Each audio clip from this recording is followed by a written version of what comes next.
대학에 가면 커리큘럼이 있습니다. 그러지 않아도 요 학생들이 가르치는 선생님도 이제 오셨는데 커리큘럼을 통해서 2학점 내지 3학점을 이제 16시간 수업을 받으면서 패스해야만 졸업할 수가 있죠.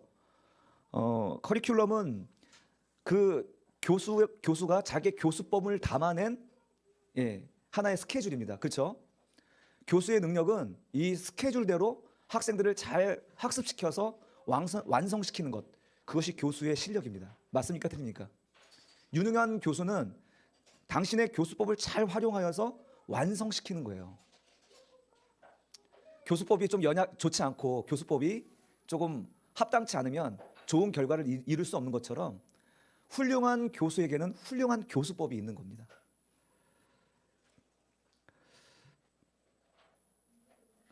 그런 의미에서 한번 말씀해 보세요. 교수 손에 들려있는 이 커리큘럼은 비록 학생들에게는 16시간이라는 한 학기의 수업의 일정표이지만 유능한 교수일수록 이 일정표는 현재입니까? 미래입니까? 진짜 실력이 있다고 자기가 정말 너희들 나만 따라와, 너희들 나만 믿고 따라와, 그러면 이렇게 될 거야 라는 이런 자신감이 있는 능력 있는 교수들은 이 커리큘럼을 봤을 때 이것을 현재로 보는 거예요. 그냥 먼 미래의 일, 어떤 가능성의 일로 보는 게 아니라 진짜 인류 교수들은 이것을 현재로 보는 것이죠. 제가 말씀드린 게 이해되시나요? 혹시? 비록 이 종이 한 장에 담겨있는 스케줄은 학생들에게는 첫 시간과 16시간에 펼쳐진 시간들이지만 교수 손에 들려있는 이 스케줄은 현재형이라는 사실입니다. 제가 이 말씀을 드린 게 뭐냐면 우리 하나님이야말로 최고의 교사이며 최고의 교수라는 것이죠. 우리 인생에 대하여 확실한 교수법을 가지고 계시고 그리고 그 교수법을 따라 당신을 수강하는 모든 성도들을 완성시킬 수 있는 유능하신 분이라는 것, 여러분 믿으십니까?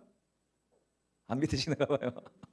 하나님은 실패하실 거야. 나 같은 인간은 구원 못 받고 지구로 떨어질 거야. 어떻게 나 같은 인간이 구원받을 수 있겠어? 이건 하나님에 대한 그 하나님 교수님에 대한 평가절하인 거죠. 그분은 완전하고 온전한 스케줄을 갖고 있고요. 그리고 반드시 완성시키시는 분이라는 전능하시고 전지하신 분이라는 걸 믿는다면 우리가 하나님께 대하여 그렇게 얘기할 수가 없는 거예요. 그렇습니까? 안 그렇습니까? 분명히 당신 자신을 당신에게 수강하는 모든 성도들은 그 패스하겠습니까? 아니면 패스 못하고 그냥 과락하겠습니까?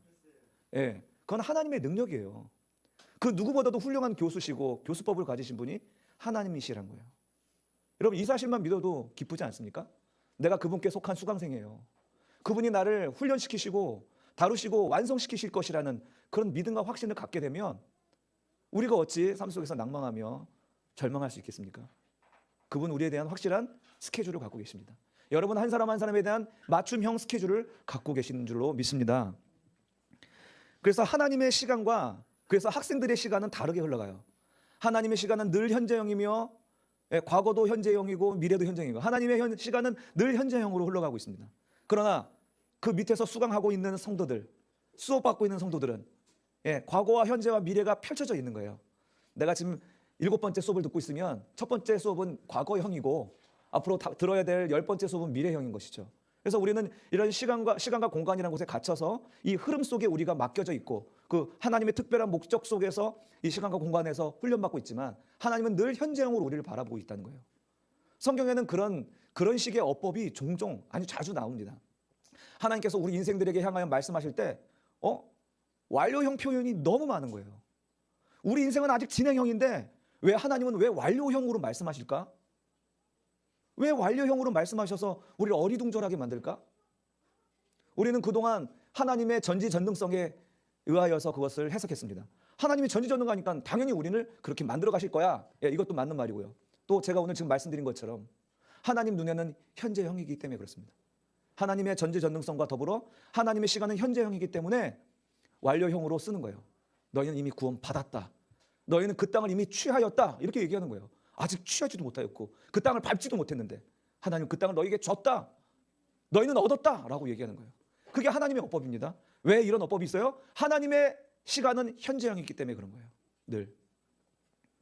그 영원이란 것은 과거, 현재, 미래라는 건 사실상 없죠. 사실상 없어요. 그러니까 하나님의 눈에는 이미 이루어진 일로 보고 그러니 너희는 진행형 속에서 살아가는 너희는 어떻게 해야 돼요? 그러니 내가 나의 전지전능성과 나의 승리와 나의 능력을 근거하여서 승리하라는 거예요. 이기라는 거예요. 그리고 참고 인내하라는 거예요. 왜 그렇게 인내하라는 말이 성경에 가득 담겨 있는지, 그것은 하나님께서 이미 이루셨기 때문에 인내하라고 하시는 거죠. 아멘. 우리 한번 하나님의 어법을 그냥 대표적으로 신약이 하나 구약이 하나씩 한번 읽어봅시다. 같이 읽겠습니다. 내가 모세에게 말한 바와 같이 너희 발바닥으로 밟는 곳은 모두 내가 너희에게 주었노니. 주었다라고 완료형으로 쓰는 거예요.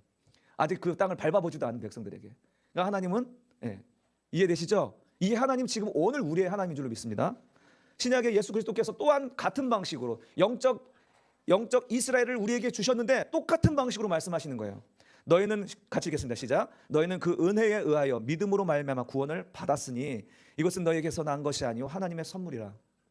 똑같이 말씀하시는 거예요. 우리가 영적 이스라엘, 영적 가나안 땅에 들어가는데 그 가나안 땅을 어떻게 해요? 이미 하나님께서 구원을 주셨다라고 완료형으로 이야기하는 거예요. 어떤 형식으로? 우리의 노력으로요? 아니요. 하나님의 은혜로, 선물로 그것이 주어졌다는 거예요.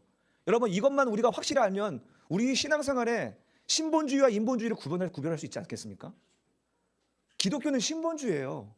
우리가 도달해서 올라가는 구원이 아니고 우리가 정말 모를 때 위에서 내려온 하향식 구원이라는 거예요. 세상의 모든 종교는 올라가는 상향식 종교라면 기독교만은 우리 하나님께서 내려오셔서 정말 아무것도 모르는 사람들을 깨우쳐가지고 구원을 주입시키고 이해시키고 깨닫게 하셔서 아멘 할렐루야 외칠 때까지 끊임없이 일하시는 그 구원의 은혜의 일을 지금도 하시는, 정말 세상에 찾아볼 수 없는 신이라는 거예요. 그렇기 때문에 유일한 신이시죠. 여러분, 이 정도만 우리가 알고 있어도 우린 분별할 수 있습니다. 인본주의와 신본주의를, 세상 종교와 하나님 종교를. 종교라고 얘기는 좀 그렇고 하나님 신앙을. 우리가 여호와 하나님 예수 그리스도를 믿지만 인본주의적 신앙이 가득 차 있습니다. 이렇게 하나님의 시간이 우리랑 이렇게 다르게 흘러가고 있다는 거예요.